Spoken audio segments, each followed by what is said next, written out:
On est le lundi 25 février et avec votre permission, aujourd'hui, je vais vous faire le cours avec l'accent de Marseille. Parce que je reviens de Marseille. Alors on va le faire à la marseillaise. Voilà. Il faut dire que non seulement j'adore cette région, j'adore la communauté, c'est toujours un plaisir et un bonheur de pouvoir de faire un séminaire là-bas.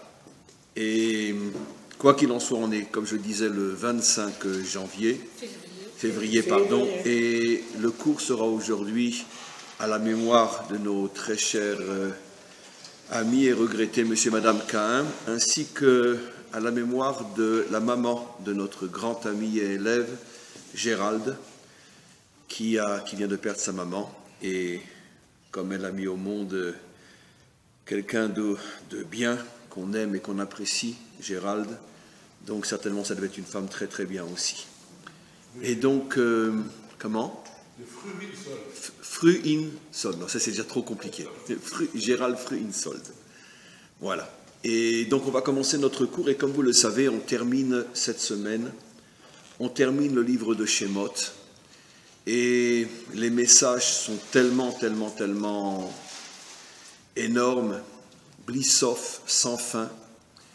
Et vous le savez, pratiquement, presque la moitié du livre de Shemot, pas vraiment, mais en tout cas presque, on ne parle que du Mishkan. Le Mishkan, et on termine les deux parachiotes de Shemot avec une répétition, on se demande, mais on n'arrête pas, on l'a déjà entendu 10 fois, 20 fois, 50 fois, on le sait déjà. On voit que la Torah, véritablement, s'acharne à parler, reparler du Mishkan. Évidemment, même sans comprendre trop en profondeur, on comprend au moins que ça a l'air d'être quelque chose de tellement important pour que la Torah n'arrête pas d'en parler. Et puis surtout qu'on sait qu'on a un principe, sauf ma'aseh b'machashava trila. Finalement, la fin d'un processus, c'est le sens profond de tout le processus, depuis la première pensée, depuis le tout début du processus, comme je viens de le traduire en hébreu, sauf ma'aseh b'machashava trila. Et donc, puisque le livre de Shemot commence par la sortie d'Égypte, Yitziat Mitzrayim, c'est donc clair que finalement, dans le Mishkan, il y a quelque chose qui symbolise finalement toute la sortie, tout le pourquoi, tout le but de la sortie d'Égypte. Alors on va essayer de comprendre plus profondément de quoi il s'agit. On va revenir finalement sur la notion de Mitzrayim. Mitzrayim, comme vous le savez, on a traduit malheureusement, parce qu'on est des idiots, on a traduit Mitzrayim par l'Égypte, on n'a pas le choix. Mais c'est l'une des plus grandes falsifications du mot. Il n'y a pas que celle-là. Combien les traductions dans n'importe quelle langue falsifient complètement notre Torah. Mais peut-être l'une des plus dramatiques, c'est traduire Mitzrayim par l'Égypte. Parce que Mitzrayim veut tout dire sauf l'Égypte. Et il s'avère que bon, ça s'est déroulé en Égypte, mais ça c'est le territoire. Mais Mitzrayim ne veut pas dire l'Égypte. Qu'est-ce que veut dire Mitzrayim? On le sait tous. Contracté à l'intérieur des limites. Donc le premier commandement, Anochi Hashem Elokecha Asher Hotzeticha Me'eretz Mitzrayim, je t'ai sorti d'une terre dans laquelle tu avais le sentiment d'être contracté à l'intérieur de limites. Alors évidemment, le message traverse toutes les terres. On peut être en France, on peut être en Allemagne, on peut être en Belgique, on peut être en Russie, en Amérique, malheureusement même en Israël, et avoir le sentiment d'être contracté à l'intérieur de limites. Et Hachem est celui qui nous aide à sortir de ces limites. Une chose extraordinaire que je ne vous ai jamais expliquée, c'est que si l'on regarde plus profondément le mot Mitzrayim, c'est Metzar Yam. L'étroitesse à l'intérieur de Yam. Yam, c'est la mer, bien sûr, mais c'est aussi quelque chose d'extraordinaire. Yam, Yud Mem, est formé à partir des Rachetevot, des initiales de deux mots. Yud, c'est Yom, et Mem, c'est Makom. Waouh, ça valait le déplacement. D'accord. Personne ne l'a jamais dit. Le bon Dieu me l'a réservé. Très bien. Et donc, un grand chidouche aujourd'hui. D'ailleurs, même, je vais refaire ce cours que je vous fais aujourd'hui en hébreu, parce qu'il faut qu'on entende en hébreu aussi. Metzar Yom, Metzar Yam, contracté à l'intérieur du temps et de l'espace. Je me sens contracté, prisonnier à l'intérieur du jour, Yom, et je me sens contracté, prisonnier à l'intérieur de l'espace. Voilà le grand secret de Anori Hashem Elokecha Asher Hotzeticha Meretz Mitzrayim. Tant qu'un homme ne s'accroche pas à Hashem Elokecha, il aura toujours le sentiment d'être prisonnier à l'intérieur du temps et d'être prisonnier à l'intérieur de l'endroit. En vérité, le mot prisonnier n'est pas juste. Je préfère contracter à l'intérieur. Metzar, c'est beaucoup plus juste comme je vais l'expliquer. Ce qui est extraordinaire, j'explique rien pour l'instant. Je vais simplement vous ramener la construction du cours d'abord au niveau de la forme, après on va rentrer dans le fond. Même au niveau de Anochi Hashem Elokecha, on voit que le premier commandement utilise deux noms, Havayé et Elokecha. Hashem Elokecha, Hashem et Elokim. Celui qui nous sort de la contraction à l'intérieur du Yom, du jour, de l'espace, du temps et de l'espace, Makom. Et ce n'est pas pour rien que les deux noms sont utilisés. Parce que Havayé, comme je vais le montrer, c'est celui qui nous libère de l'emprisonnement à l'intérieur du temps. Et Elokim est celui qui nous libère de l'emprisonnement à l'intérieur de l'espace. On va bien sûr expliquer ça de la manière la plus moderne dans quelques temps, dans quelques instants. Mais pour l'instant, restons dans la dimension thoraïque, non encore véritablement expliquée, parce que malgré tout, c'est important. D'où je sais que le Shem Havayé nous sort de l'emprisonnement à l'intérieur du temps, et le Shem Elokim nous sort de l'emprisonnement à l'intérieur de l'espace. Parce que comme vous le savez, nos maîtres expliquent que le nom Havayé, qu'on ne prononce pas comme il s'écrit, c'est la contraction des trois temps. Aya, Ové, Iye. Le passé, le présent et le futur. Dans le mot Havayé, on retrouve les trois temps. Aya, le passé, Ové, le présent, Iye, le futur. Ce qui veut dire que le nom Havayé est l'aspect du divin qui nous libère de l'emprise du temps. Et d'où je sais que Elohim est le nom qui nous libère de l'emprise de l'espace, puisque Elohim, c'est celui qui a créé l'espace. Bereshit bara Elohim et Hashamayim et Haaretz, le ciel et la terre. Ce qui veut dire que Elohim est présenté comme le Dieu de l'espace, et Havayé, c'est le Dieu du temps. C'est la raison pour laquelle, quand, juste avant la sortie d'Égypte, Moshe demandera à Hachem « Sous quel nom tu vas nous libérer ?» Il répondra « Havayé » et il lui dira « Ze Shemi Leolam » c'est mon nom pour toujours. Ce qui veut dire que le Shem Havayé, c'est la force du divin qui a permis à Israël de traverser l'histoire. Parce que Leolam veut dire d'une manière éternelle. Et comme c'est sous ce nom-là que nous avons été libérés, c'est sous ce nom-là que nous sommes devenus un peuple, ce qui veut dire qu'à partir du moment où Havayé est le nom qui nous a créés en tant que peuple, c'est aussi pour nous une assurance que nous ne disparaîtrons jamais.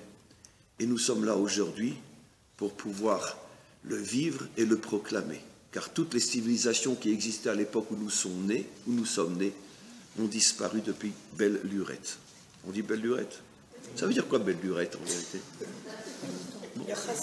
Yakhasra. Khasra en algérien. Yakhasra en algérien. Très bien. Très bien. Ah, c'est tunisien, Yakhasra? C'est tunisien. C'est italien aussi? Bon, très bien. Bon, alors on va faire un cours sur les expressions belle lurette, Yakhasra et quoi encore? Très bien. Ok. Donc, et encore, c'est quoi alors? C'est belle lurette aussi? Bon. Bon, alors on demande à ceux qui écouteront ce cours, puisqu'ici personne ne sait, qu'on m'envoie un petit message, soit en commentaire, soit sur ma boîte email, pour m'expliquer d'où vient l'expression la belle lurette. Voilà. Bon, peu importe. Mais quoi qu'il en soit, bon, au Hachem, nous on est toujours là, parce qu'on est attaché au Shem Havayé. Maintenant, essayons de décoder, parce que tout ça c'est bien beau, mais ça veut dire quoi concrètement? En 2019, ça veut dire quoi? Se sentir à l'étroit à l'intérieur du temps, Yom, ou à l'intérieur de l'espace, Makom. Eh bien, c'est très simple. Se sentir à l'étroit à l'intérieur du temps, c'est le sentiment que malheureusement la plupart des hommes et des femmes ont. C'est finalement, mais qu'est-ce que je fais de ma vie? Quel sens a ma vie? À quoi je passe mes journées? Finalement, à quoi je sers? Qu'est-ce que je fais? Ce sentiment qui nous hante tous, plus ou moins. Heureux est celui qui n'est pas du tout hanté par ce sentiment, que lui, il sait pourquoi il se lève, et il sait pourquoi il se couche et pourquoi il vit. Mais ce n'est pas évident, d'accord? Parce que comme, allez, j'ai déjà sorti des milliers de fois, mais c'était un de mes chanteurs préférés. Avec le temps va, tout s'en va. Et ce n'est pas évident d'avoir la maîtrise du temps. Parce que finalement, on sent souvent qu'on perd son temps. Et même si on est encore jeune et qu'on travaille 8 heures, 10 heures, 12 heures par jour, mais on ne peut pas éviter de temps en temps d'avoir un flash et on se pose la question, mais qu'est-ce que je fais dans ce monde? Qu'est-ce que je fais? Pourquoi j'existe? Et ce sentiment nous prend à la gorge et nous angoisse et des fois nous fait tomber dans une sorte de dépression énorme. Mais qu'est-ce que je fous sur Terre? À quoi j'utilise mon temps? Il n'y a que Havaïe qui peut nous sortir de ce sentiment-là. C'est le premier des commandements. C'est comme ça que la Torah s'ouvre à nous. Qu'est-ce que ça veut dire être prisonnier ou se sentir contraint à l'intérieur de l'espace? C'est où que je sois, je suis toujours mal dans ma peau. D'accord? Le matin, j'essaye de sortir le plus vite de chez moi parce que j'en ai marre. D'accord? De mon mari ou de ma femme, peu importe. Pas chez moi. Hein. Pas chez moi. Quand je donne un cours, je ne parle pas de moi. Je ne vais pas de manière générale. Je ne parle pas de chez moi. Mais, bon, des fois, on a l'angoisse, on veut sortir le plus vite possible de chez soi, parce qu'elle n'arrête pas de gueuler. Ou mais toujours de mauvaise humeur, ce mec, je ne le supporte plus. D'accord, voilà. Et puis on arrive au bureau, c'est pire. C'est pire. On ne sait plus où aller. On ne sait plus où aller. Où qu'on soit, on est toujours mal dans sa peau. On ne sait plus où aller. On n'arrive pas à trouver un endroit où je me sens épanoui. Et puis après 8 heures de boulot, mince, il faut que je retourne à la maison, je vais devoir la supporter pendant... Il n'y a même pas un bon film à la télé ce soir, je ne pourrais même pas m'échapper, elle va me saouler pendant des heures. Ou l'angoisse de l'épouse qui sait que son mari va rentrer, qu'est-ce que t'as fait à bouffer, reste toujours la même chose. C'est 99% de l'humanité, c'est comme ça qu'ils vivent. Hein. Mais vraiment, il y a de quoi pleurer. Hein. Au travail, ils sont malheureux, chez eux, ils sont malheureux, ils sont tout le temps malheureux partout. Ils ne trouvent pas un endroit où ils peuvent se dire « je suis bien, j'ai envie d'y rester ». Vous comprenez? Bon, nous, au moins, on a la chance d'être en Israël. Ça, déjà, Baruch Hashem. D'accord. Mais bon, il y a aussi des hauts et des bas. Hein. Ce n'est pas tout le monde qui vraiment sent que le plus grand cadeau qu'Hachem lui a fait, c'est de pouvoir vivre ici. Parce que bon, là, vraiment, on se sent épanoui. Bon, mais c'est Israël, c'est très global. Mais il y a aussi le lieu du travail, il y a la maison. Donc j'ai expliqué de manière très très simple, c'est quoi le Metzar à l'intérieur du temps, à l'intérieur de l'espace? C'est que je ne me sens jamais épanoui nulle part. Ça, c'est l'étroitesse dans l'espace. Et puis, je ne sais pas pourquoi je vis. C'est l'étroitesse dans le temps. Et malheureusement, il n'y a pas un homme, une femme sur Terre qui ne traverse pas ces dépressions-là. Après, c'est une question quantitative et qualitative. Combien terrible est la dépression au niveau qualitatif et combien long ou combien de fois ça se répète dans ta vie que tu te poses ces questions-là et tu n'arrives pas à t'en sortir. Mais globalement, c'est le point commun entre tous les hommes et toutes les femmes. On n'arrive pas à se sentir libéré de cette oppression. Et voilà pourquoi la Torah nous a été donnée, dans un langage très simple. Je suis Hachem Elokecha, les deux noms divins, celui qui te libérera de ce sentiment que tu as foutu ta vie en l'air, et celui qui te libérera de ce sentiment que tu as partout où tu vas, que tu es mal dans ta peau. Voilà finalement ce que c'est la Torah. Alors pour ça, c'est toute l'étude et tous les commandements. Mais globalement, c'est ça la Torah. Alors quand Hachem a créé le monde, mes amis, le 7e jour, le jour du Shabbat, il a mis dans son monde, mais comme on va le voir, c'est une lumière très forte mais qui est cachée, que nous devons dévoiler, il a mis dans son monde ce qu'on appelle la Kedushat Hamakom et Kedushat Azman, la sainteté du temps et la sainteté de l'espace. Je m'excuse pour le gros mot que je viens de dire, j'ai traduit Kedusha par sainteté, mais j'étais obligé de le faire parce que c'est un cours en français et on est aussi écouté par des milliers de personnes qui ne connaissent pas bien l'hébreu. Bon, après avoir donc traduit d'une manière honteuse par le mot sainteté, je vais traduire maintenant d'après le sens. Kedusha, c'est justement la notion d'un temps, d'un espace dans lequel on ressent véritablement des forces inouïes, prodigieuses, en-sophites, des forces infinies. Parce que la Gdusha, comme on le sait, Kedoshim tiyu ki kadosh ani Hashem. La Gdusha, c'est une énergie qui provient d'Hachem, comme dit le verset.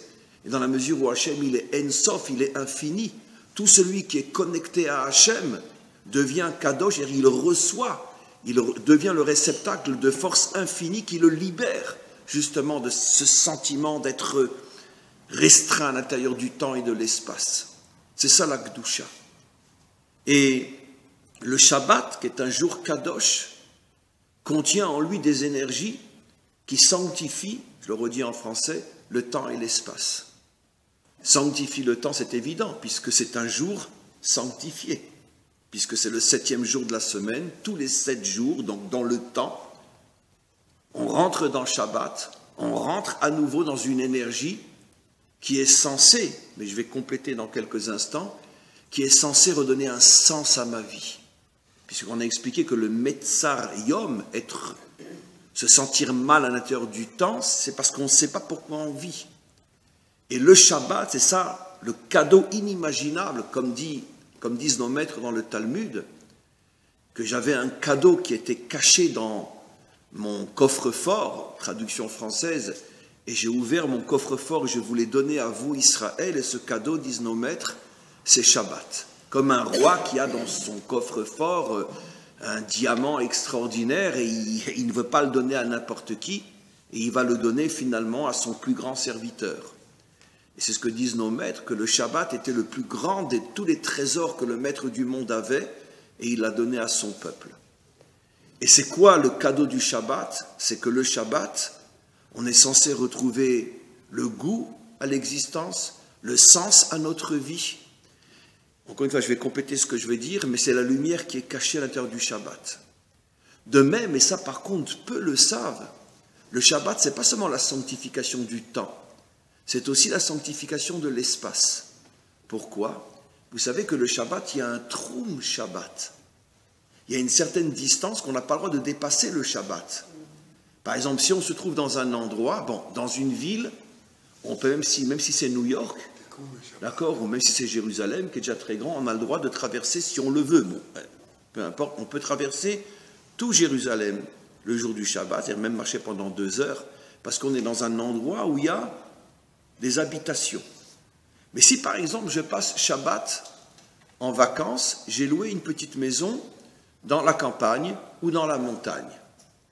Est-ce que j'ai le droit Shabbat de me promener dans les pâturages splendide de la Suisse au mois d'août, d'accord? J'ai envie de marcher pendant 2 heures et m'éloigner et revenir. Est-ce que je peux le faire? Non. Je n'ai pas le droit le Shabbat de m'éloigner de ma maison, je parle d'une maison isolée, plus que, en gros, à peu près, on va dire, 2 kilomètres. 2 kilomètres, c'est vite parcouru. C'est combien? C'est bon, c'est une demi-heure de marche. Je peux me promener pendant 20 minutes, une demi-heure, mais je ne peux pas dépasser 2 kilomètres. Pourquoi? Parce que la sainteté du Shabbat, à partir du moment où j'ai reçu Shabbat dans un endroit précis, et je suis le seul, c'est pour ça qu'à Jérusalem, il n'y a pas de problème, parce que je ne suis pas le seul à recevoir Shabbat, donc la lumière du Shabbat, elle est partout dans Jérusalem, donc je peux me promener même plus que 2 ou 3 heures. Mais si j'ai loué une maison où je suis le seul juif qui ait reçu Shabbat sur le haut d'une montagne en Suisse, et que je veux me promener Shabbat, il fait beau, j'ai envie de marcher pendant 3-4 heures, je ne peux pas. Parce que la sainteté du Shabbat va s'étendre sur un endroit qui est au maximum, aujourd'hui ça correspond plus ou moins à 2 km dans chaque point cardinal. C'est-à-dire 2 km à l'est, 2 km à l'ouest, au sud et au nord. Donc pas grand-chose en vérité, de quoi marcher pendant 20 minutes. Donc on voit que le Shabbat, ce n'est pas seulement la sainteté du temps, ce que tout le monde savait, mais c'est aussi la sainteté de l'espace. Mais un espace relativement limité si je suis le seul juif. De la même manière qu'il est limité dans le temps, parce que la sainteté du Shabbat ne dure que 24 heures. Enfin, on rajoute un petit peu, mais 24 heures le 7e jour. Donc c'est une sainteté limitée. Mais malgré tout, vous comprenez tous et toutes l'importance du Shabbat. Ça peut-être vous ne l'avez encore jamais entendu, parce que bon, le problème c'est que nous les Juifs, et c'est notre mérite aussi, on accomplit toutes les mitzvot sans trop se poser de questions comme ça, le maître du monde l'a demandé, on le fait. C'est ça d'ailleurs notre grandeur. Mais d'un autre côté, c'est bon aussi de temps en temps d'entendre une explication, c'est de loin d'être la seule explication. Mais l'une des explications, c'est que grâce au Shabbat que l'on vit et que l'on respecte tel qu'on doit le vivre et le respecter, on reçoit en nous chaque Shabbat des forces qui vont ranimer en nous notre raison de vivre et vont ranimer en nous notre sentiment de bien-être partout où l'on se trouve. Et ça, c'est le secret du Shabbat. Malgré tout, et là on va commencer maintenant à reparler du Mishkan, mais pas que du Mishkan, malgré tout, on sait qu'on a un principe fondamental dans la Yahadut. Asher bara Elokim la asot. C'est le verset qui termine les 7 jours de la création et qu'on dit pendant le Kiddush. Asher bara Elokim la asot, la meilleure traduction en français, le maître du monde nous dit, moi j'ai commencé le travail, mais c'est à vous de le terminer. Ça n'existe pas dans le judaïsme, cette conception que Hachem pourrait tout nous donner sans que l'on ait besoin, nous, de s'associer à lui pour terminer le travail commencé. Hachem ne fait que commencer le travail. C'est-à-dire que le Shabbat, c'est le commencement de la sanctification du temps et de l'espace. Mais c'est à nous de terminer le travail pour mériter que ces forces qui permettent de se libérer de la contrainte du temps et de l'espace dans le sens négatif du terme, comme je l'explique au début du cours, c'est à nous de terminer le travail. Et comment? C'est-à-dire que nous devons nous sanctifier le temps, nous aussi, et nous devons nous aussi sanctifier l'espace. Et je vais expliquer bien sûr. Parce que le Shabbat, ça ne vient pas de nous, c'est Hachem qui nous l'a donné, il fait partie de la création. Donc nous n'avons aucun mérite dans les forces du Shabbat. Notre mérite, c'est de respecter Shabbat. Mais les forces du Shabbat qui construisent le temps et l'espace, ça s'est donné dans la création elle-même par le maître du monde. Et ces forces-là, il les a données à son peuple par le respect du Shabbat. Mais moi, je parle maintenant que nous, en tant qu'hommes, en tant que femmes, nous devons nous-mêmes faire notre propre travail pour sanctifier le temps et sanctifier l'espace. Eh bien, vous remarquerez que dans notre paracha, la Torah nous fait remarquer que le Mishkan, qui est bien évidemment la sanctification de l'espace, du makom, de l'endroit, va souli Mishkan veshachanti betochan, après on va décoder en français ce que ça veut dire en 2019, mais quoi qu'il en soit, le Mishkan, c'est un endroit dans ce monde dans lequel la lumière d'Hachem se révèle. Donc c'est la sanctification de l'espace. Mais le Mishkan a été terminé et donc inauguré quand? Le 1er Nissan. Un an boule après le premier Nissan, qui est finalement la première mitzvah que nous avons reçue, la mitzvah de Rosh Chodesh. Et la mitzvah de Rosh Chodesh, comme on va le voir, c'est une mitzvah que nous devons décider quand va être Rosh Chodesh, et c'est la sanctification du temps. Puisque le cycle lunaire est, lui, décidé par le peuple juif. 2 témoins viennent et disent « Nous avons vu la nouvelle lune ». Et à ce moment-là, on décide que c'est le premier jour du mois. Et ça, c'est un travail qui incombe aux hommes. Aujourd'hui, on n'a plus le temple, donc ça ne passe plus par 2 témoins, mais les maîtres d'Israël ont fait des calculs pour décider, jusqu'à la reconstruction du 3e temple, quand tomberait chaque Rosh Chodesh. Et c'est des calculs extrêmement difficiles, minutieux, etc. Mais c'est un travail qui vient de l'homme. Le Shabbat est donné par Hachem, mais Rosh Chodesh, c'est la sanctification du temps au niveau de l'homme. Et qu'est-ce que nous savons? Que c'est la première mitzvah qui a été donnée à Israël en tant que peuple, 15 jours avant la sortie d'Égypte. La sanctification du temps. Et c'est donc bien évident qu'il y a un lien entre le Mishkan, sanctification de l'espace, et Rosh Chodesh, sanctification du temps, puisque justement l'inauguration du Mishkan tombe le même jour, 1 an, jour pour jour, après que le peuple juif s'était vu ordonner de faire son propre travail pour sanctifier le temps. Et donc en vérité, la mitzvah de Rosh Chodesh et la mitzvah du Mishkan sont les 2 travaux, les 2 efforts que doit faire l'homme pour compléter le travail qu'Hachem lui a commencé en nous donnant le Shabbat. Le Shabbat contient à la fois la lumière du temps et la lumière de l'espace, comme j'expliquais, et Rosh Chodesh va être le travail de l'homme pour dévoiler plus fortement encore la lumière du temps, et le Mishkan va être le travail de l'homme pour dévoiler plus fortement encore la lumière de l'espace. Et quand nous arrivons, nous, à faire notre part de travail, et nous la réussissons, alors nous devenons un homme qui, 24 heures sur 24, 365 jours sur 5, sent très profondément pourquoi il vit, et où qu'il soit, il se sent bien, et il sent qu'il est là où il doit être. Comment? Mécher, ça veut dire attirer. Nachon, mais il y a aussi Mécher, ça veut dire en vérité, c'est très juste ce que vous dites, attirer le potentiel que Hachem a mis dans le monde, le dévoiler, l'attirer, le dévoiler dans le monde. Absolument. Et Mécher dans le sens de durée aussi. Absolument. Donc maintenant, évidemment, après tout ce que j'ai expliqué, la question qui va se poser, c'est bon, c'est très bien, mais d'un autre côté, comme la Torah a été donnée à chacun d'entre nous à titre particulier, et pour toutes les générations, la question qui se pose, c'est à quoi correspond dans ma vie de tous les jours la mitzvah de Rosh Chodesh, et à quoi correspond dans ma vie de tous les jours de faire le Mishkan. Parce que le Mishkan, je n'en ai jamais fait, j'en fais pas et j'en ferai jamais un, et Rosh Chodesh non plus.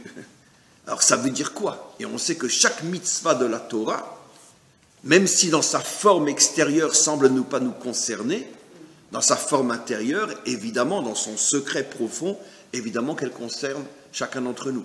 Chacun d'entre nous a une dimension de Kohen Gadol, chacun d'entre nous a une dimension de Meller, chacun d'entre nous a une dimension de tout ce que vous voulez, et aussi dans le mal. Il y a dans chacun d'entre nous du Esav, il y a dans chacun d'entre nous du Amalek, il y a dans chacun d'entre nous du Ishmaël, etc. Ça veut dire que tous les personnages bibliques sont des parties d'un homme, et il faut travailler sur le bien, le dévoiler, et travailler sur le mal, le faire disparaître ou au moins le soumettre. Donc à quoi correspond dans ma vie la mitzvah de Rosh Chodesh, sanctification du temps, et à quoi correspond dans ma vie le Mishkan, sanctification de l'espace, pour que je puisse arriver, encore une fois, à sentir que ma vie a un sens, et que partout où je suis, je sens que je suis exactement là où je dois être. Exactement là où je dois être. Et je me sens bien partout. Alors comment qu'on y arrive? On va commencer par la mitzvah de Rosh Chodesh. C'est très facile, je l'ai déjà expliqué, mais je vais le compléter aujourd'hui. Rosh Chodesh, qu'est-ce que veut dire le mot Chodesh? Chadash, renouvellement. Renouvellement. Leitradesh, se renouveler. C'est déjà la première condition. Comment je peux arriver à sentir que ma vie a un sens si je suis capable justement de ne pas chanter la chanson de Léo Ferré, de ne jamais dire avec le temps va, tout s'en va. Parce que je me renouvelle constamment, donc il n'y a pas d'usure. J'ai toujours l'impression que je viens de naître. Parce que qu'est-ce qui fait que finalement l'homme sombre dans la dépression, dans le sentiment d'échec, de ne pas savoir pourquoi il vit et qu'est-ce que j'ai fait dans ma vie, etc. C'est très souvent parce que l'homme ne se renouvelle pas. L'homme ne se renouvelle pas. Vous comprenez maintenant, mes amis, pourquoi c'est précisément le jour de Rosh Chodesh, la première mitzvah que nous avons reçue 15 jours avant notre sortie d'Égypte, que nous recevons à ce moment-là le même jour la mitzvah, qui pourtant on va la faire que dans 15 jours, de tuer l'agneau. Pourquoi Hachem nous donne cette mitzvah, il faudra tuer l'agneau pour mériter de sortir d'Égypte? D'accord? Parce que l'une des conditions fondamentales qui font que nous n'arrivons pas à nous renouveler, c'est parce que nous vivons comme des moutons. Ça veut dire on suit le berger. Ça veut dire c'est l'idéologie suprême, entre autres. Ça a toujours été, mais surtout l'idéologie du monde occidental. La prise en charge. Sécurité sociale, sécurité ci, sécurité ça, etc. D'accord? J'ai pas de problème pour ma retraite, j'ai pas de problème si j'ai besoin d'être soigné, etc. Le frigidaire est plein, je veux dire, mon travail est assuré, mon rabbin, il est gentil. Voilà, d'accord? Et voilà. C'est ça. Ça veut dire que finalement, chacun cherche à rentrer dans un système où il n'a plus qu'à faire ben. Voilà. On est tous un peu comme ça. Voilà. La sistana. D'accord. En vérité, dans le monde occidental, ça a commencé avec l'idéologie du salut. Il y en a un qui est mort pour tout le monde. C'est comme ça qu'a commencé le monde occidental. Ça veut dire qu'il y en a un qui fait le travail pour tous. Moi, j'ai plus rien à faire, juste à y croire. Et c'est devenu dans le monde moderne la sécurité sociale. Exactement. Absolument. Comme je dis toujours, je veux dire, la laïcité est l'enfant légitime du christianisme. La laïcité occidentale. Parce que toutes les valeurs occidentales sont l'expression laïque de tous les fondements de la chrétienté. Ça veut dire que l'homme n'a plus rien à faire, tout a été fait pour lui. Il faut juste qu'il croie que tout a été fait pour lui. C'est beaucoup plus profond que ce que j'explique, mais en tous les cas, c'est comme ça. Et donc ça, c'est l'idéologie du mouton. Hachem nous dit, moi je veux un peuple qui ne soit pas un mouton. Ça veut dire, dis-moi ce que tu dis pour que je puisse dire le contraire. Dis-moi ce que tu fais pour que je puisse faire le contraire. Comme je dis toujours, c'est pour ça que le jour du Shabbat, c'est un devoir de manger du saumon. Parce que c'est le seul poisson qui va à contre-courant. Donc le Shabbat, c'est le saumon sur la table. C'est très important. Comment? La truite aussi, elle va contre-courant? Ah ouais? C'est la même famille? Ah, très bien. Ah ben ça, c'est un bon rajout. Donc le saumon ou la truite? Très bien. Comment? La truite saumonnée. Non, la truite, n'importe laquelle. La truite ou le saumon. Donc on va à contre-cours. Bon, maintenant, on va aller un petit peu plus loin. Il faut se renouveler. Pour se renouveler, il ne faut pas être un mouton. Parce que dès que tu rentres dans un système, tu es mort, tu ne te renouvelles plus. Parce que le système, c'est l'anti-renouvellement, par définition. D'accord? Tu rentres dans un truc et tu seras toujours le même. Même dans le monde religieux, c'est comme ça. Comme je dis toujours. C'est-à-dire, je suis comme ça, c'est mon rab, c'est mon rabbi, c'est mon choix, et je ne bouge plus. Et comment tu te renouvelles? Ah ben non, moi je vais... Ça. Très bien, mais tu te renouvelles comment? Comment tu te renouvelles? Tu es devenu un mouton qui suit le berger. C'est pas évident. Dans le monde laïque occidental, c'est pire encore. Les journaux, la presse, voilà comment qu'il faut penser, voilà comment qu'il faut... Moshe est qualifié de berger. Comment? Moshe est qualifié de berger. Ah oui, mais il avait un vrai peuple qui le suivait, qui constamment se révoltait. Ah oui, mes amis, ma lecture de la Torah, c'est pas celle des cours du dimanche matin. Ah non, il avait un vrai peuple. Ah, toujours il se révoltait, ce peuple, il n'était jamais content. 100 fois ils ont voulu lui faire sa peau à Moshe. Ça, c'est un peuple. Eh oui, Parce qu'un petit peuple qui dit, le maître a dit, non mais attends, c'est quoi ça? Ça, c'est un vrai peuple. Qu'est-ce que vous croyez? Et c'est pour ça que le prophète Obadiah a dit que la délivrance viendrait de France, parce que c'est le seul peuple non juif qui a gardé jusqu'à aujourd'hui son caractère révolutionnaire. Et c'est tout à son honneur. Après, toutes les récupérations, on les sait, etc. Mais dans son essence première, la révolution chez les nations n'existe qu'en France. Mais ça existe Comment? très souvent, il y a des juifs à l'origine de ça. Oui, mais c'est vrai, on ne peut pas nier que l'esprit français authentique, il était une fois nos ancêtres les Français, parce qu'aujourd'hui c'est très dur d'en trouver, mais il y en a encore. C'est vrai qu'il y a quelque chose, et d'ailleurs c'est dans le nom même. Tsarfat, c'est les lettres ou Faratsta. C'est-à-dire tu feras sauter toutes les limites. L'Ifrotz. L'Ifrotz, Poretz. Alors quel est le père fondateur de la lignée messianique? Peretz. C'est la racine du mot France. Et c'est vrai que le français fait tomber les limites. Malheureusement, trop souvent dans le mauvais côté, mais c'est vrai que toutes les tombées des limites dans le monde occidental, l'origine est toujours française. Que ce soit la Révolution française ou dans tous les autres domaines, surtout dans le domaine des mœurs, etc. Mais les Français sont toujours à l'origine, finalement, de faire tomber les acquis. Mais malheureusement, c'est trop récupéré du mauvais côté, mais dans l'esprit fondamental. Et c'est pour ça que le prophète Obadiah dit que lorsque les Juifs reviendront de France, alors ce sera la délivrance. Parce que, justement, ils amèneront avec eux ce caractère révolutionnaire dont le Mashiach aura besoin pour révolutionner le monde. Mais en tout cas, je reviens sur ce que vous avez dit, qui est très important, dont je dis avec le plus grand sérieux, d'accord? La génération de Moshe est la génération modèle de ce que doit être un peuple qui a justement un guide. C'est-à-dire, c'est un guide, mais ce n'est pas ton gourou. Je ne gobe pas tout ce qu'il dit, j'accepte pas tout ce qu'il dit, j'ai le droit de ne pas être d'accord. Et c'est pour ça que cette génération est appelée Dordéa, la génération de la sagesse. Oui. Malgré toutes ces révoltes, et malgré tout, Hachem les a punis, Hachem les appelle eux et aucune autre génération d'Ordéa, Da'at, la génération de la sagesse. Et trouver le juste milieu entre l'effronterie et la liberté, c'est toute la sagesse que doit obtenir un homme. J'ai un maître, mais je ne suis pas son mouton. D'accord? J'ai le droit d'avoir ma propre idée. Et j'ai le droit d'être pas forcément toujours d'accord. L'exemple le plus extraordinaire que le Talmud nous apporte, j'ai souvent rapporté devant vous, c'est le grand modèle de la relation authentique entre un maître et un élève, Rabbi Yochanan et Resh Lakish.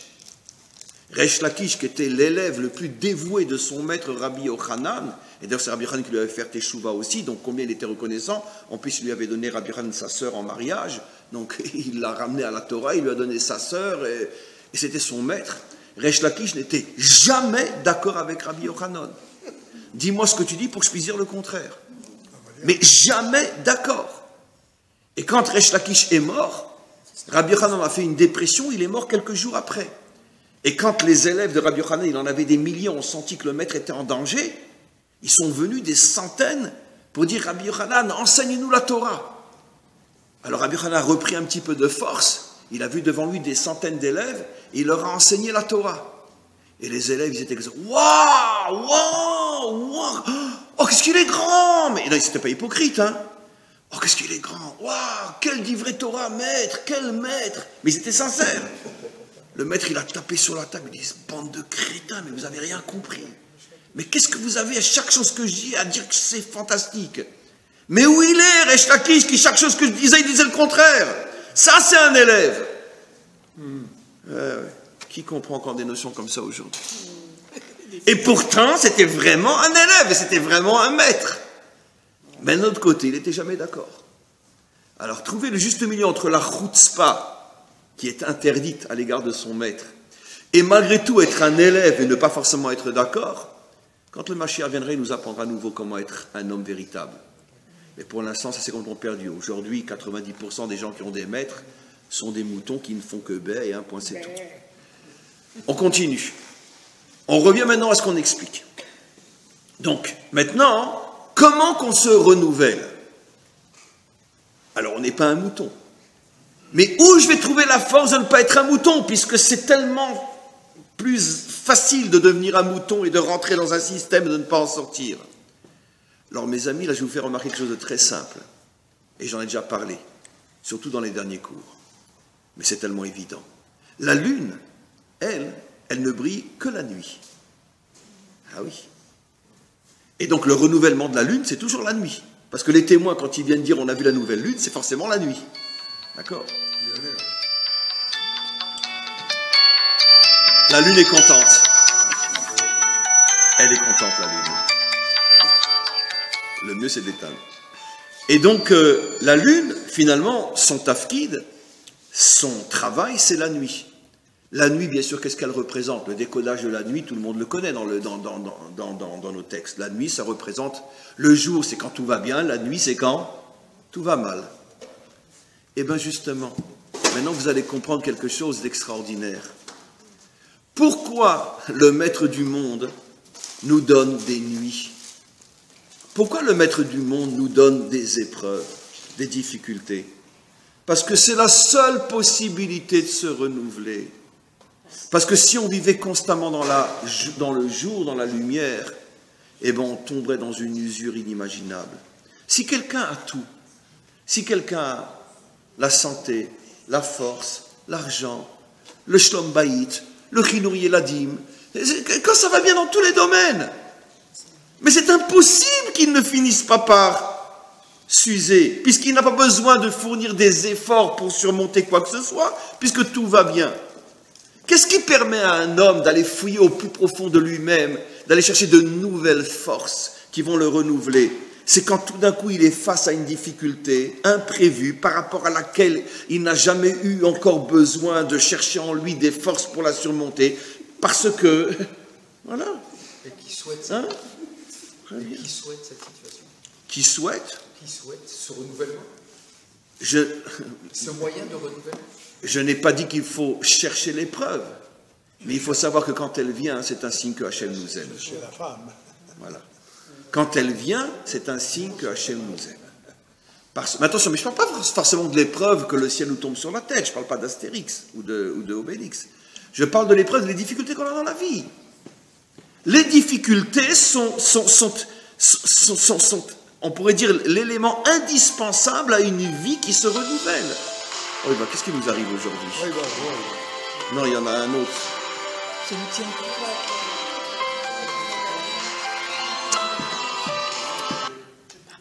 C'est pas grave. C'est que le cours est très très très fort, c'est pour ça qu'on a des obstacles. On parlait d'épreuves. Merci Hachem de nous envoyer deux signes l'un après l'autre, comme quoi ce cours est très très important.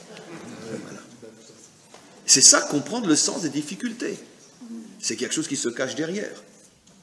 Et donc, sans difficulté, si tout roule, tout baigne dans l'huile, comme on dit, comment tu veux chercher en toi de nouvelles forces, de nouvelles dimensions? Si tu n'as pas de difficulté, si tu n'as pas d'épreuve. C'est pour ça que le symbole du renouvellement est lié à la nuit. Tu ne peux pas te renouveler le jour. Et malheureusement, encore une fois, le monde occidental nous enseigne tout le contraire. Cherche à te boucler dans le jour. D'ailleurs, derrière Agav, en passant, comme on sait qu'il y a un lien énorme entre le monde matériel et le monde spirituel, c'est pas pour rien que l'une des plus grandes inventions, je vais exagérer dans ce que je vais dire, mais dans le sens c'est vrai, l'une des plus grandes inventions catastrophiques du monde moderne, c'est l'électricité. Parce que ça nous permet d'être tout le temps dans le jour. Alors évidemment, je ne pense pas ce que je dis dans la forme, mais dans le fond, il y a quelque chose de vrai. Le fait qu'on n'a plus de notion de nuit. On peut tout le temps être dans le jour. Finalement, l'électricité, dans le subconscient du monde occidental, c'est cette hantise de la nuit. Je veux pas d'épreuves, je veux pas de difficultés, je veux toujours sentir que je suis dans le jour. Bien sûr. Il y a un autre concept très occidental, la nuit blanche. Toute la nuit, on va danser, etc. Mais tous les gens qui participent à la nuit blanche, il y en a une par an à Tel Aviv, il y en a une par an partout. C'est quoi la nuit blanche? C'est tous les dépressifs, tous les malheureux, tous ceux qui sont au bord de la dépression, qui vont aller s'éclater toute la nuit dans la nuit blanche. Ça veut dire ceux qui, finalement, ne comprennent rien à ce que c'est une épreuve. Ils nient l'épreuve, ils veulent tout le temps la lumière, au point que la nuit devient blanche. C'est tous les tarés d'un pays qui vont faire la nuit blanche. Mais nous aussi, d'une certaine manière, dès qu'il y a une épreuve, pourquoi?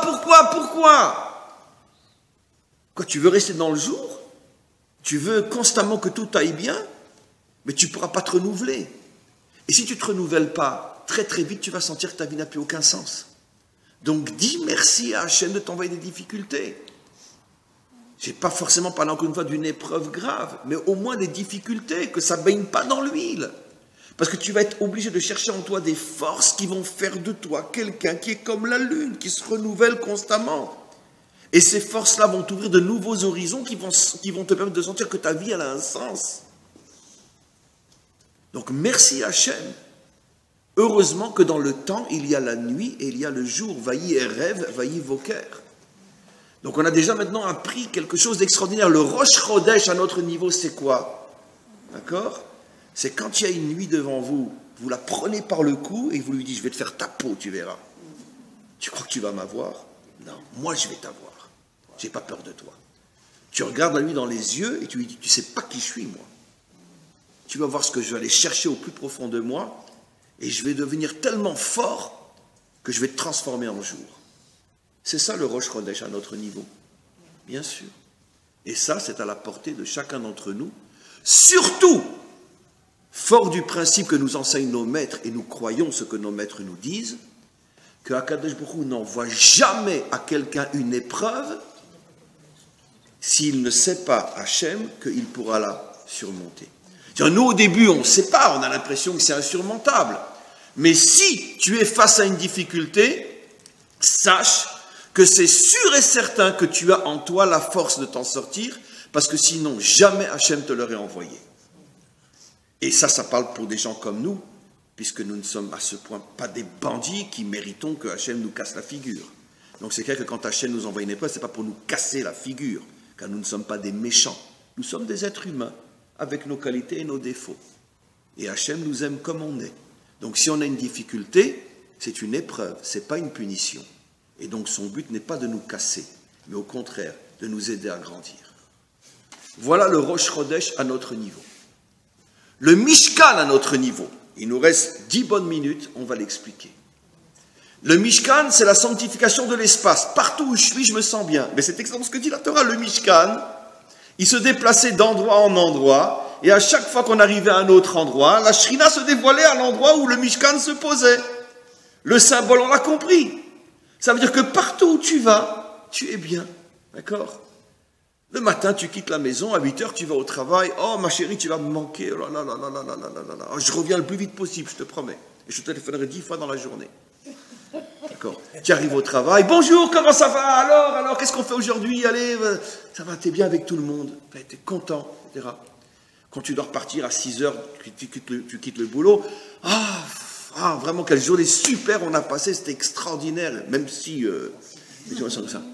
Tu rentres à la maison, oh ma chérie, oh là là là là là là, c'est... Et voilà. Et même si un jour tu dois partir d'Israël pour aller ailleurs, eh ben, tu trouveras là-bas le sens au pourquoi tu es là-bas. Je parle d'un aller-retour, bien évidemment, je ne parle pas de ça, je vais shalom, parce que là tu peux partir avec un fusil, tirer une balle dans la tête. C'est le seul moment où on peut se suicider, si on doit quitter notre terre pour toujours. Non? Hein, on peut se suicider. Hein. C'est officiel. Comment? Non, je ne dis pas que c'est officiel, mais en tous les cas, moi, si vous me demandez... D'accord. Sincèrement, je pense qu'un juif authentique qui vit en Israël, s'il a le choix entre quitter sa terre pour toujours ou mourir, il demandera qu'Hachem lui permette de mourir sur sa terre. D'accord. Mais pas quitter la terre d'Israël. C'est sûr que non. Mais, bon, encore une fois, c'est à chacun comment qu'il le ressent. Mais en tout cas, pour moi, il n'y a aucun doute. Comment? Même pour Marseille. Même pour Marseille, en vacances. En vacances, oui. Mais aller-retour. Malgré tout. C'est vrai que c'est beau Marseille. Mais malgré tout. On ne peut pas comparer à Israël. Même oser dire qu'on puisse comparer, c'est déjà une insulte à notre terre. Même si c'est beau là-bas aussi. On continue.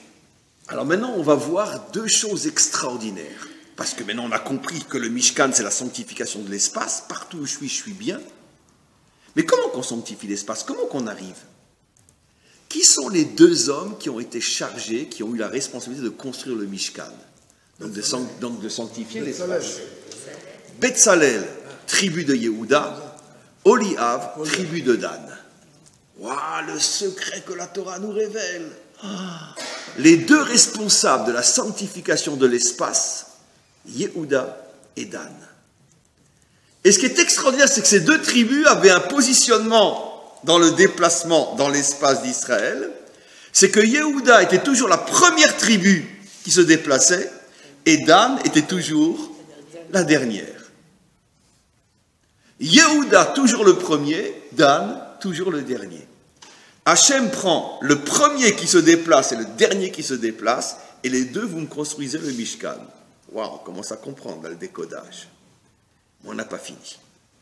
Chacun des deux avait une qualité extraordinaire qui fait que l'un a été choisi pour être le premier et l'autre a été choisi pour être le dernier. La Torah nous le révèle. Quelle est la qualité de Yehuda? Yehuda, c'est un fonceur, ou plutôt c'est un défonceur. Melech. Quand? À quelle occasion Yehuda a-t-il été choisi pour devenir la tribu qui toujours est à la tête des autres? Quel est le maasé venant de Yehuda qui lui a donné ce mérite pour l'éternité? Deux choses: tu seras toujours la première tribu et c'est de toi que sortiront les rois. Donc le Mashiach. Comment? Comment? Je ne dis pas que c'est faux ce que vous dites, mais l'acte qui a fait, parce que d'après ce que nos maîtres disent, que l'acte qui a fait qu'à ce moment-là, Hachem a scellé que ça sera la tribu des rois, la tribu du Mashiach, la tribu qui défonce.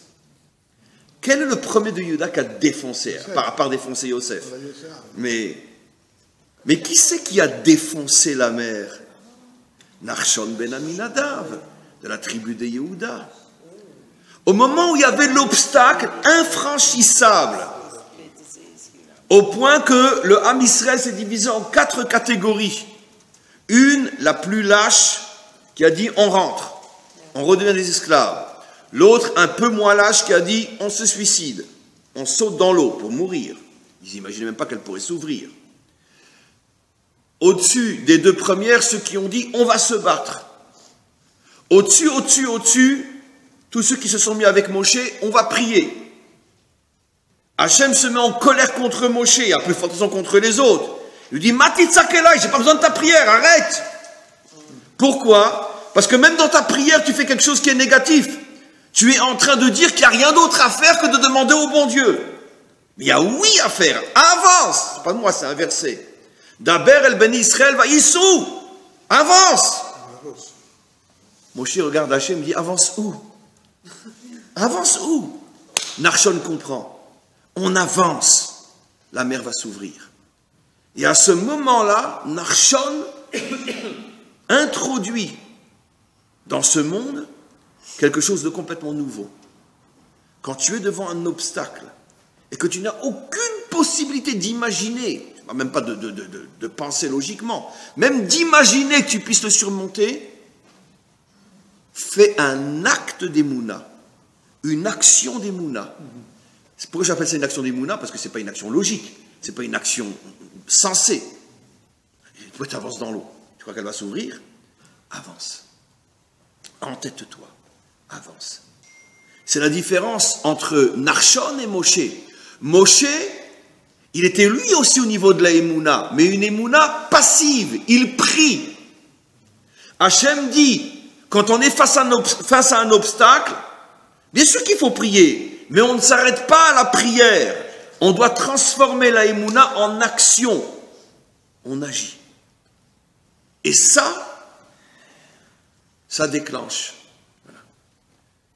Je dis souvent, et je crois, mais alors à ce que je dis, comme je vous vois, parmi toutes les choses qui ont déclenché le miracle de la naissance de l'État d'Israël en 48, la Shoah, non, je parle au niveau d'action d'Emouna. D'action d'Emouna, la révolte du ghetto de Varsovie. Parce que c'était évident que cette révolte ne servait à rien. Ils savaient tous qu'ils allaient tous mourir. Comme s'ils vont imaginer que 15, 20, 30, 50, ils étaient déjà squelettiques. Ils n'avaient même pas la force d'appuyer sur une gâchette. Ils vont pouvoir vaincre l'armée la plus forte du monde. Impossible. Pourquoi ils se révoltent? Et la révolte commence sous le signe, ils ont fait un semblant de Seder, c'était le soir du Seder, très symbolique, sorti d'Égypte, et ils s'étaient mis d'accord qu'ils diraient « Leshana Haba B'Yerushalayim », le premier coup de feu. Le premier coup de feu. Eh bien oui, ils ont ouvert la mer. Ils ont ouvert la mer. 3 ans après, enfin un peu plus, naissance de l'État d'Israël. Ils ont déclenché en haut l'ouverture de l'impossible. Quelqu'un pouvait imaginer en 42 ou en 43 qu'en 48, Israël renaîtrait sur sa terre. Si quelqu'un en 42 ou en 43 ou en 44 avait dit une chose pareille, même en 45, quand on a ouvert les portes d'Auschwitz et qu'on a récupéré des squelettes, si quelqu'un était venu, il a dit « Dans 3 ans, on danse dans les rues de Tel Aviv ». Quelqu'un a dit « Non mais attends, mais il est malade celui-là, non mais arrête. Arrête. Arrête. » Après le choc qu'on a traversé, alvaï que le peuple juif ne va pas se suicider après ça, de dépression. En 3 ans, on a un État. Grâce à qui? Grâce à Nachshon. Il y en a eu d'autres. Il y en a eu d'autres. Mais un des grands Nachshon de cette époque-là, c'est la révolte du ghetto de Varsovie. C'est eux qui ont ouvert la mer. Parce qu'ils ont fait un acte d'Emouna, c'est-à-dire un acte qui en soi n'a aucun sens, ne peut aboutir à rien, mais qui ouvre la mer. Et si aujourd'hui on est là, c'est en grande partie grâce à eux. Et ça, il ne faut pas l'oublier. Et un jour, on le verra. Quand le Mashiach va se dévoiler, ils seront à côté de lui. Tous ces hommes et ces femmes qui se sont révoltés à Varsovie. C'est grâce à eux que nous sommes là aujourd'hui. Pas que eux, mais grâce à eux aussi. Ça, c'est un acte d'Emouna. C'est-à-dire que Nachshon nous a enseigné qu'il y a des fois dans la vie où l'action d'Emouna déclenche des miracles. Quel était le travail de Dan? Dan, lui, il était à la traîne. Pourquoi? Parce que tous les faibles, les personnes âgées, les malades, les femmes enceintes, les enfants qui se perdaient, qui n'avaient plus la force, qui n'arrivaient pas, il était là pour leur redonner du courage. Allez, avancez, ne vous désespérez pas. Lui, Réoded, lui, il s'occupait des faibles. Yehuda, il montrait ce qu'est la force, mais seulement il faut être réaliste, mes amis. Un peuple, c'est pas que des forts. Dans un peuple, il y a aussi, comme il n'y a pas que des tzadikim, il y a aussi des rechaïm, il y a aussi des benoniim. Dans un peuple, il y a des forts, il y a aussi des faibles. Qui s'occupe des faibles? Qui est capable de redonner courage à ceux qui ont perdu courage? Ça, c'est le travail de Dan. Bien sûr, c'est très beau. Ah, le cours d'aujourd'hui, il est fabuleux. Comme tous les cours, d'ailleurs. Mais... Ah, je devrais t'appeler. Non, je ne veux pas que vous dites ça, je veux mon Resh Lakish. Et moi, je ne suis pas Rabbi Yochanan, donc je ne mérite pas un Resh Lakish. Et donc, ça, c'est le travail de Dan. En vérité, ces deux personnages symbolisent tout ce dont un peuple a besoin. Ceux qui s'occupent de montrer la force et ceux qui s'occupent de renforcer les faibles. Ça, c'est un peuple parfait. Voilà. Et trouvez-moi-en un comme ça. Dans le monde occidental, il n'y a que les forts qui réussissent, les faibles qui aillent se faire. D'accord, très bien. Et dans le monde entier, c'est comme ça. Toutes les civilisations sont fondées sur la loi du plus fort. Voilà. Marche ou crève. Exactement. Qui s'occupe des faibles, voilà. Maintenant, vous comprenez ce secret incroyable que la Torah nous révèle. Quand Amalek est venu, il s'est attaqué à qui, disent nos maîtres? Quelle était la tribu qu'il a voulu attaquer? Dan. Pourquoi? Parce que Amalek, Gematria Hasafek, le doute. C'est quoi le doute? Ben, c'est la source de tous les affaiblissements. Quand une personne rentre dans le doute, il s'affaiblit. Et la force de Dan, c'était d'aider les gens à sortir du doute. J'y arriverai pas, je suis fatigué, non, je peux pas. Mais arrête, mais aie confiance en toi. D'accord? Oui, il voyait tout d'un coup un homme qui traînait, ou une femme qui traînait, et il lui disait, mais pourquoi tu traînes? J'ai plus envie de marcher à ses côtés. Je veux pas. Ça marche pas entre nous, je veux pas. Je préfère mourir dans le désert. Je veux plus de cet homme, je veux plus de cette femme. Il commence à avoir des doutes. Je suis sûr que j'ai pas fait le bon choix. Et lui disait, mais attends, je comprends pas. Bien sûr que tu n'as pas fait le bon choix, mais t'as fait aucun choix, t'as rien décidé, toi. Qui c'est qui est avec Zivugim? C'est Akadosh Baruch Hu. Quoi? Tu vas remettre en cause son choix à lui? Alors tu le comprends pas, c'est une chose, tu peux pas le remettre en question. C'est sûr que c'est l'homme de ta vie, c'est sûr que c'est la femme de ta vie. Sinon, comment Hachem aurait fait en sorte que vous vous rencontriez? Crois dans le choix d'Hachem. Dans toutes les situations où l'homme dit, je suis malade, je m'en sortirai pas, non, je peux pas, j'y arriverai pas, non, c'est fini. Non! Hachem peut tout faire. Jamais de la vie. Jamais, on ne se décourage pas. Hachem peut tout faire. Ça, c'était le travail de Dan, de sortir le faible du doute. Pourquoi Amalek s'est attaqué à Dan? Parce qu'Amalek, c'est la clipa du doute. Mais tu t'es trompé, il ne fallait pas épouser ce bonhomme. Un nul, mais arrête. Avec ce que les médecins t'ont dit, tu sais, bon, bah, profite encore, hein, il ne te reste plus pour longtemps. Hein. Voilà. C'est ça, Amalek. C'est tout ce qui nous décourage tout le temps. Voilà. Et Dan, c'est la force qu'on a en nous qui nous sort du doute. Qu'est-ce que nos maîtres nous apprennent? Et on a terminé. Quand on réveille en soi ces deux forces, la force de Yehuda et la force de Dan, alors là, partout où on est, on se sent bien. Parce que rien ne peut nous faire tomber. On fonce comme un archon, et quand on a nos moments de faiblesse, on se remonte comme Dan. Et là, on est bien partout. Voilà le secret du deuxième livre de la Torah. Voilà le pourquoi de la sortie d'Égypte. Et voilà finalement ce que c'est un homme, une femme, un juif, une juive authentique. Je me renouvelle tout le temps parce que je profite de la nuit pour aller chercher en moi des forces nouvelles. Je fonce et je défonce et je ne me décourage jamais. Voilà le résumé de ce que c'est un juif authentique. Amen. Est-ce qu'on a le droit d'applaudir?